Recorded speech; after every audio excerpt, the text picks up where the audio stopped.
ছাত্ৰ-ছাত্ৰীসকল মই মৌচুমী তোমালোক সকলোকে জোনাক মৌচুমী ইকো ক্লাছলৈ স্বাগতম জনাইছোঁ। আজিৰ ভিডিঅ'টোত আলোচনা কৰিবলৈ লৈছোঁ BA 4th semester economics major mathematical method for economics সেই পেপাৰখনৰ ইউনিট নাম্বাৰ 1ত তোমালোকৰ এটা টপিক আছে এক্সপানশ্যন পাৰ্ট বুলি।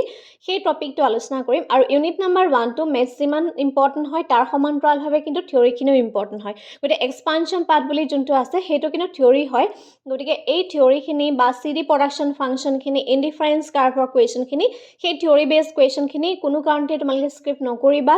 সেইখিনি থিয়ৰী ইম্পৰ্টেণ্ট হয় কাৰণ প্ৰিভিয়াছ ইয়েৰটো সেইখিনি কুৱেশ্যন আহিছে আৰু যদিহে তোমালোকে কমপ্লিট কোৰ্চত জইন হ'ব বিচাৰিছা আমাৰ যোনটো হোৱাটছআপ নাম্বাৰ আছে তাত তোমালোকে কণ্টেক্ট কৰিব পাৰিবা।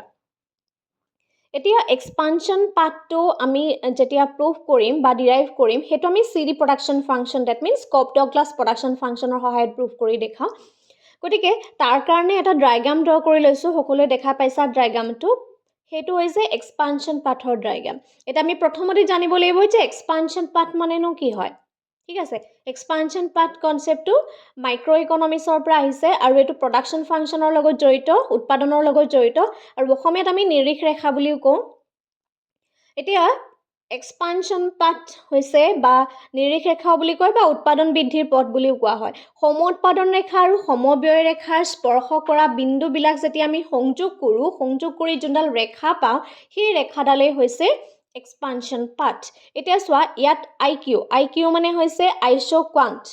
যিহেতু এইটো প্ৰডাকশ্যন ফাংচনৰ লগত জড়িত সেইকাৰণে আমি আইচ'কুৱান্ট ড্ৰ কৰিছোঁ আৰু যদিহে এইটো কনজাম্পশ্যনৰ লগত জড়িত হ'লহেঁতেন তেতিয়া আমি ইনডিফাৰেঞ্চ কাৰ্ভ ড্ৰ কৰিলোঁহেঁতেন। ঠিক আছে, নিৰপেক্ষ ৰেখা আৰু এইটো সম উৎপাদন ৰেখা বুলি কোৱা হয়। তাৰপিছতে আৰু এটা কাৰ্ভ ড্ৰ কৰা দেখা গৈছা, দুটা কাৰ্ভ ড্ৰ কৰিছোঁ আৰু এইডাল যোনডাল কাৰ্ভ ড্ৰ কৰিছোঁ সেইটো হৈছে আইচ'কছ লাইন অৰ্থাৎ সমব্যয় ৰেখা। ঠিক আছে, ইয়াত সমব্যয় ৰেখা আৰু সম উৎপাদন ৰেখা এই দুইটা বিন্দুত কটাকটি কৰিছে ABC, তিনিওটা বিন্দুত কটাকটি কৰিছে দুইডাল ৰেখাই আৰু এই যোনটা আমি কাৰ্ভ ড্ৰ কৰিছোঁ P সেইটো হৈছে এক্সপানশ্যন পাথৰ ডায়েগ্ৰাম।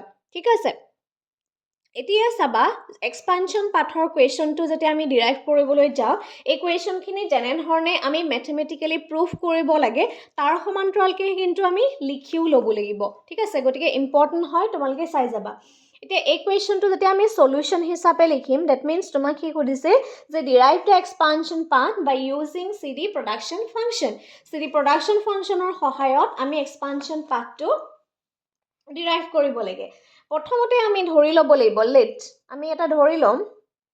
এতিয়া আমাৰ এটা ফাংচন আমি ধৰি ল'ম, এটা function Q is a function of labour and capital. কিয় লৈছোঁ? যিহেতু আমি প্ৰডাকশ্যনৰ কথা আলোচনা কৰিছোঁ, CD প্ৰডাকশ্যন ফাংচনৰ কথা কৈছোঁ, গতিকে আমি দুটা ফেক্টৰ ল'ব লাগিব। One is the labour and other is the capital. That means সেইকাৰণে আমি LNK লৈছোঁ।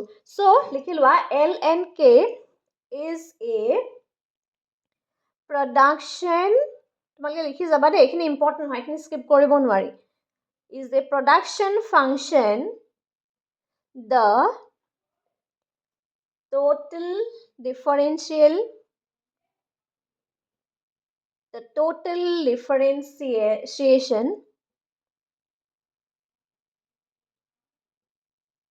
of this function.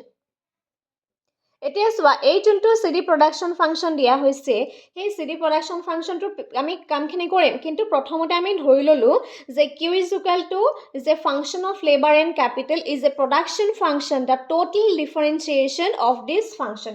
এতিয়া total differentiation of this function that means আমি DQ উলিয়াব লাগিব আৰু DQ উলিয়াবলৈ হ'লে যিহেতু ইয়াত দুটা ফেক্টৰ লৈছোঁ, মন কৰা দুটা ফেক্টৰ লৈছোঁ, one is the labor and other is capital, তাৰ মানে আমাক এইটো পাৰ্চিয়েল ডিফাৰেঞ্চিয়েশ্যনৰ হয়, সেইকাৰণে আমি ডেল ইউজ কৰিম, del Q by del L with respect to DL টো পূৰণ কৰিব লাগিব। Again DQ by DK into DK। ঠিক আছে, এই ফৰ্মটো আমি কৰি ল'ব লাগিব।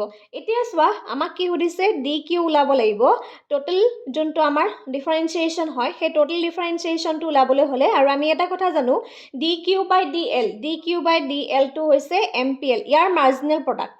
ঠিক আছে, চোৱা এইটো যদি কিউ ফাংচন হয়, কিউ ফাংচনটোত কি আছে, এবাৰ লেবাৰ আছে, এবাৰ কেপিটেল আছে, ঠিক আছে।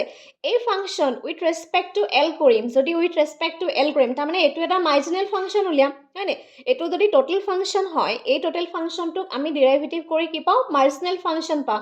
সেইকাৰণে লিখিছোঁ মাৰ্জিনেল প্ৰডাক্ট MPL। সেইকাৰণে ইয়াৰ ঠাইত এই ডি কিউ বাই ডি এল, যিহেতু উইথ ৰেচপেক্ট টু আমি প্ৰথমতে এল কৰিম, সেইকাৰণে MPL ইনটু DL প্লাছ তাৰপিছতে আছে ডি কিউ বাই ডি কে। এতিয়া ইয়াত উইথ ৰেচপেক্ট টু কে আছে, গতিকে এইটো লিখিব লাগিব MPK ইনটু DK। আৰু CD প্ৰডাকশ্যন ফাংচনৰ 9টা প্ৰপাৰ্টি আছে, সেই প্ৰপাৰ্টিকেইটা প্ৰত্যেকটো প্ৰপাৰ্টি আমি চাব লাগিব। এক্সামত সেইখিনি কুৱেশ্যনো আহে, গতিকে প্ৰত্যেকটো প্ৰপাৰ্টি তোমালোকে প্ৰুফ কৰি কৰি দেখাব লাগিব, ঠিক আছে। এতিয়া চোৱা, ইয়াত আমি এই দুটা ফাংচন পালোঁ। তাৰপিছত এই ফাংচনটো পোৱাৰ পিছত আমি লিখিব লাগিব, এই চোৱা ইয়াত ডি কিউ আছে, এতিয়া ডি কিউটো 0 ধৰি পেলাই কুৱেশ্যনটো কৰিব লাগিব।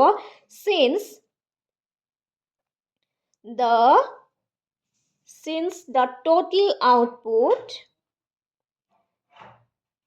does not change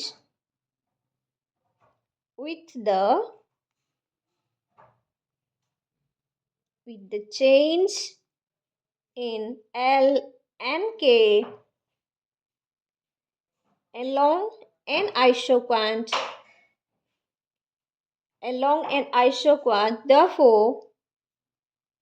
therefore dq is equal to 0। এইটো লিখি ল'ব লাগিব, যিহেতু আমি dq টো 0 ধৰিম। dq টো 0 কিয় হৈছে, যিহেতু total output does not change, total output to change হ'ব নোৱাৰে with the change in L and K along, অকলে চেঞ্জ হ'ব নোৱাৰে। টোটেল আউটপুটটো অকলে কেতিয়াও চেঞ্জ হ'ব নোৱাৰে। কিহৰ লগত চেঞ্জ হ'ব লাগিব, এল এণ্ড কেৰ লগত যদি চেঞ্জ নহয় তেতিয়াহ'লে চেঞ্জ হ'ব নোৱাৰে। এণ্ড আইচকুৱেণ্ট, আৰু সেইকাৰণে দেয়াৰফৰ ডি কিউ ইকুৱেল টু 0। এতিয়া ডি কিউ ইকুৱেল টু যদি 0 হয়, ইয়াত চোৱা এই ডি কিউটো লিখি থোৱা আছে, that means d q equal to MPL d into DL plus MPK into d k. এতিয়া ডি কিউ জেগাত যদি এইখিনি তুমি 0 দেখি লিয়া, তেতিয়া কি হ'ব, MPL DL plus MPK into DK।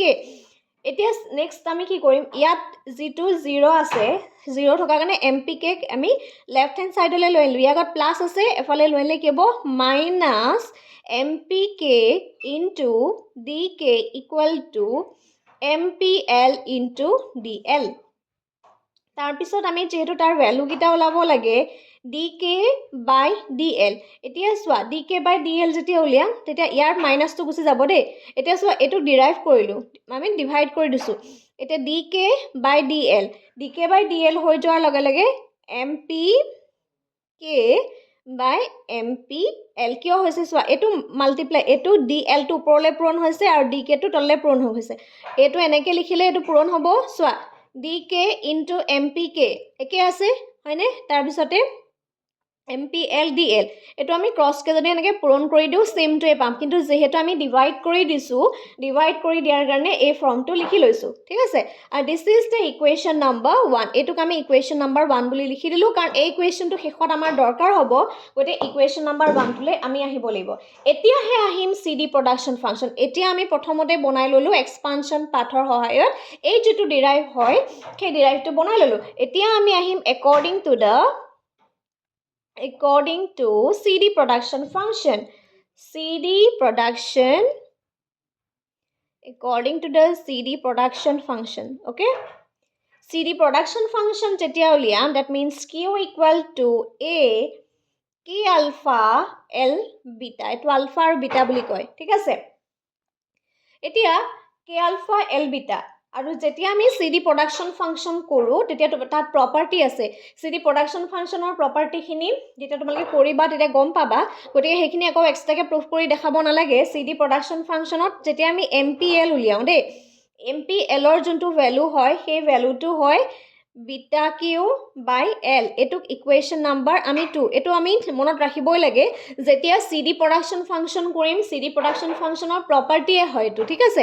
যেতিয়া আমি CD প্ৰডাকশ্যন ফাংচনত উইথ ৰেচপেক্ট টু MPL কৰোঁ, তেতিয়া তাৰ ভেলুটো বিটা কিউ বাই এল হয়, আৰু MPK ৰ যোনটো ভ্যালু হয় সেই ভ্যালুটো হৈছে alpha Q by K. This is the equation number 3. আমি equation number 3 লিখি ললো.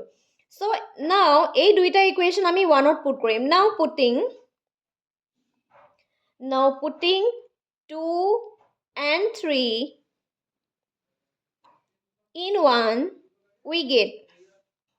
এতিয়া এই equation 2 and 3 টো যদি আমি 1 ত put কৰো 1 টো কি আছিলে dk by dl হয়নে dk by dl ৰ ভ্যালুটো আমি কিমান পাইছিলো dk by dl ৰ ভ্যালুটো পাইছিলো minus mpl by mpk যোনটো আমি অলৰেডি পাই থৈ আহিছিলো হয়নে এতিয়া এই ইকুৱেশনটোত আমি পুট কৰিব লাগে ঠিক আছে ভালদৰে চাবা মই নেক্সট পেজটো খলাই দিছো বাৰু একেটা পেজতে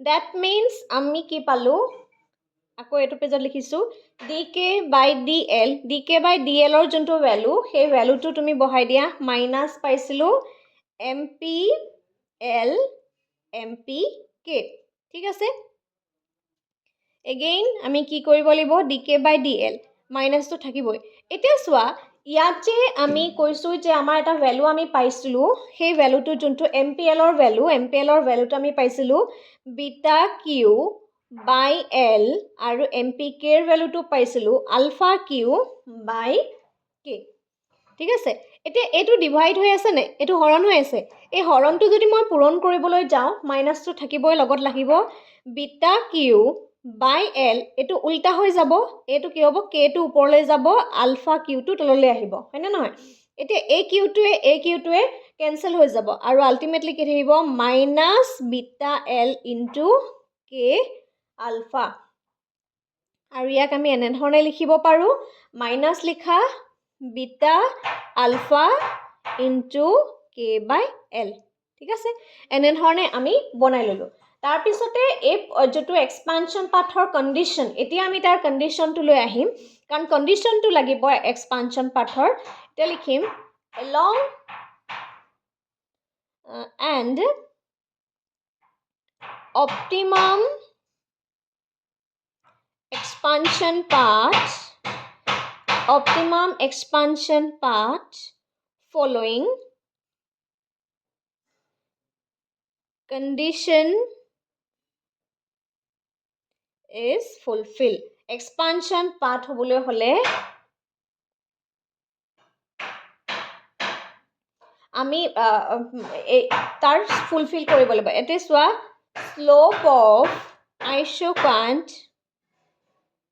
slope of isoquant equal to the slope of isocost okay the slope of isoquant should be equal to slope of isocost এটা slope of the isoquant যদি কয় তেতে হলে কোনটো হ'ব dk by dl এটো কিহৰ সমান হ'ব লাগিব slope of the isocost মানে কিমান minus pk by pl isocost ঠিক আছে এতিয়া সোৱা ইয়াত আমি dk by dl ৰ এটা ভ্যালু পাই থৈ আহিছিলো হয়নে এই ভ্যালুটো পাই থৈ আহিছিলো গতিকে dk by dl ৰ জায়গাত ডাইৰেক্ট মই লিখিব পাৰিম beta by alpha into kl আৰু into minus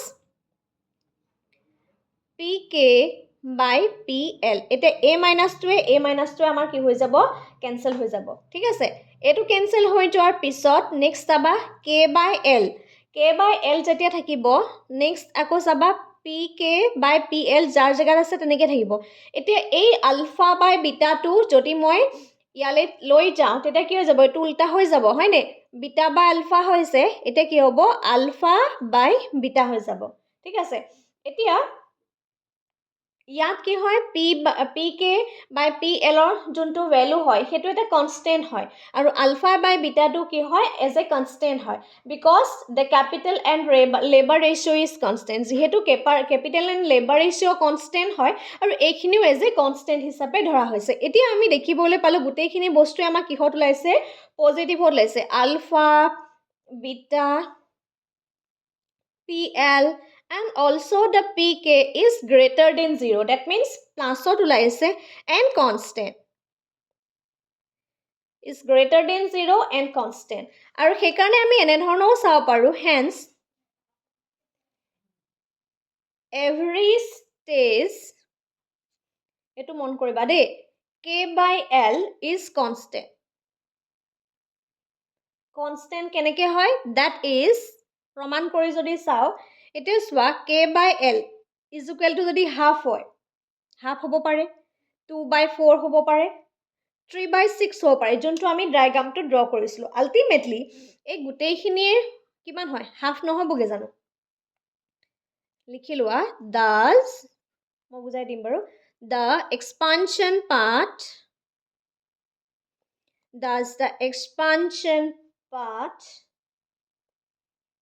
on the basis of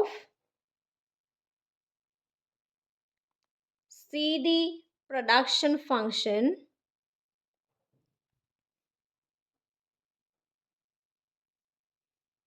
is linearly homogeneous. Okay?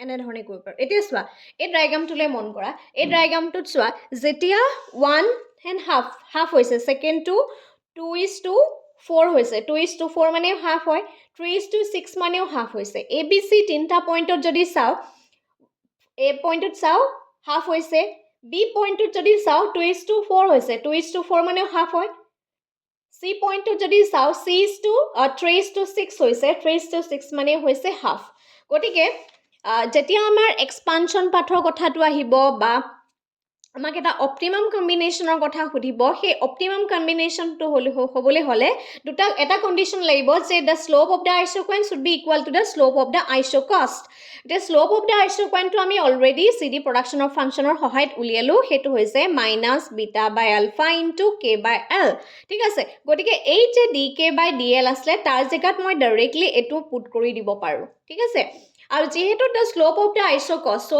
slope of isocost টো আমি জানো যে -pk/pl কিয় pk/kl আৰু মাইনাস কিয় হৈছে যেহেতু নেগেটিভলি স্লোপ হয় মানে আমি যদি জানে ধৰণে ইনডিফাৰেন্স কাৰ্ভ ডাল পাইছিলো নেগেটিভ স্লোপ হয় ঠিক তেনে ধৰণে আইসোকুৱেন্ট ডালো আমাৰ কি হয় নেগেটিভলি স্লোপ হয় আৰু সেই কাৰণে ইয়াৰ আগত আমি মাইনাসটো বঢ়াইছো এতিয়া চোৱা a - টো যেতিয়া আমাৰ কেনসেল যাব আলটিমেটলি আমাৰ যেখিনি থাকি যাব k/l হক বা pk/pl টোৱে হক আলফা বিটা হক এভৰিথিং ইজ পজিটিভ প্ৰত্যেকটোৱে পজিটিভত আছে greater than 0 positive means greater than 0 and ইয়াত যদি চাও আলফা বিটা pk/pl এই গোটেইখিনি যদি চাও এজ এ কনস্ট্যান্ট হিচাপে আছে আৰু এভৰি ষ্টেজত যদি কনস্ট্যান্ট হয় তেতিয়াহলে আমি গম পাইছো ইয়াত যেটো ক্যাপিটাল এন্ড লেবাৰ ৰেশিও হয় এটো চোৱা এটো ক্যাপিটাল হয় এটো ox এটো oy খত এটো আমাৰ ক্যাপিটালটো বুজাইছে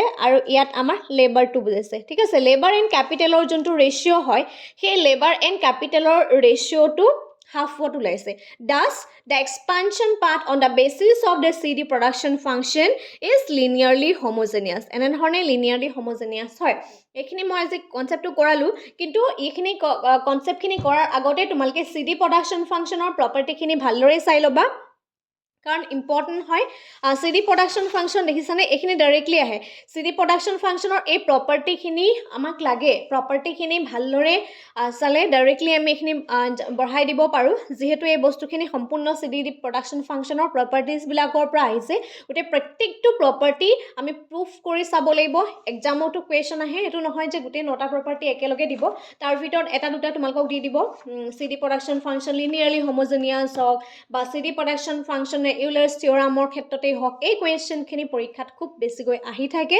গতি এনে ধৰণৰ যেটো থিওৰি সেই থিওৰি পাৰ্টটো তোমালকে স্কিপ নকৰিবা ঠিক আছে গতিকে এবাৰ মেথছৰ পেপাৰখনত আমি মেথছো কৰিব লাগিব তাৰ সমান্তৰালকে কিন্তু থিওৰিখিনিৰ ওপৰতো আমি গুৰুত্ব দিব লাগিব আজিৰ ভিডিওটো ইমানেই আছিল কনসেপ্টটো বুজি পালানে এটা কমেন্ট কৰি জনাবা আজিৰ ভিডিওটো ইমানেই ধন্যবাদ